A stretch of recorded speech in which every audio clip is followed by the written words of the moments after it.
வணக்கம் சுதன், விவரங்கள் என்ன? வணக்கம் பிரபாவதி.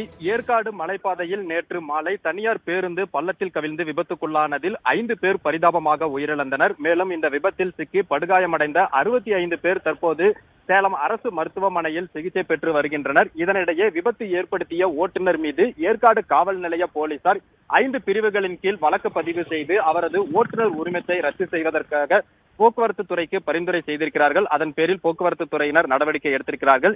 இதனிடையே ஏற்காடு மலைப்பாதையில் தற்போது தொடர்ச்சியாக இந்த கோடை விடுமுறையை அடுத்து சுற்றுலாவிற்காக பலர் வருகை தரக்கூடிய சூழ்நிலையில் மாவட்ட நிர்வாகம் சார்பில் பல்வேறு கட்டுப்பாடுகளானது அறிவிக்கப்பட்டிருக்கிறது. குறிப்பாக 30 கிலோமீட்டர் வேகத்திற்கு மேல் மலைப்பாதையில் வாகனங்களை இயக்கக்கூடாது எனவும், அவ்வாறு இயக்கினால் அவர்கள் கண்டறியப்பட்டு அவர்கள் மீது கடும் நடவடிக்கை எடுக்கப்படும் எனவும் தெரிவிக்கப்பட்டிருக்கிறது. அதே போல சோதனை சாவடியில் அந்த போலீசார் சோதனையில் ஈடுபட்டு வருகிறார்கள். இந்த சோதனையின் போது ஓட்டுநர்களுடைய ஓட்டுநர் உரிமம் மற்றும் வாகனத்தின் எஃப்சி உள்ளிட்டவற்றை சோதனை செய்து பேருந்து நிற்கக்கூடிய அந்த வாகனங்களின் தரத்தை உறுதி செய்கின்றனர்.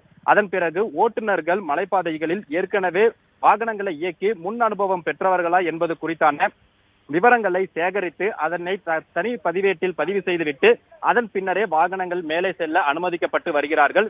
குறிப்பாக நேற்றைய தினம் கனரக வாகனம் அதாவது பேருந்து இந்த விபத்தில் சிக்கியதை தொடர்ந்து மலைப்பாதையில் வரக்கூடிய சுற்றுலா வேன் மற்றும் பேருந்து உள்ளிட்டவைகள் மட்டும் இந்த சோதனைக்கு உட்படுத்தப்பட்டு அதன் பின்னர் மேலே செல்ல அனுமதிக்கப்பட்டு வருகிறது. இதர சொந்த வாகனங்கள், அதாவது கார், வேன் உள்ளிட்ட இந்த சிறிய வாகனங்கள் எவ்வித சோதனையும் இல்லாமல் ஏற்காடு செல்வதற்காக அனுமதிக்கப்பட்டு வருகிறது. இதே போல ஏற்காட்டிற்கு சுற்றுலா சென்றுவிட்டு அங்கிருந்து திரும்பி வரக்கூடிய வாகனங்கள் சோதனை செய்வதற்காக எந்த விதமான நடவடிக்கையும் மேற்கொள்ளப்படவில்லை. அதாவது ஏற்காட்டிலிருந்து சேலம் திரும்பக்கூடிய மலைப்பாதையில் துவக்கத்தில் எந்த ஒரு சோதனை சாவடியும் தற்போது அமைக்கப்படவில்லை. இதன் காரணமாக ஏற்காட்டிற்கு சுற்றுலா வருகை தரக்கூடிய சுற்றுலா பயணிகள் ஏற்காட்டில் மது அருந்திவிட்டு மது போதையில் அங்கிருந்து வாகனங்களை ஓட்டி செல்ல இயக்குவதற்கு வழிவகை செய்கிறது. இதன் காரணமாக மீண்டும் இது போன்ற விபத்துக்கள் ஏற்படுவதற்கான வாய்ப்புகள் இருக்கிறது.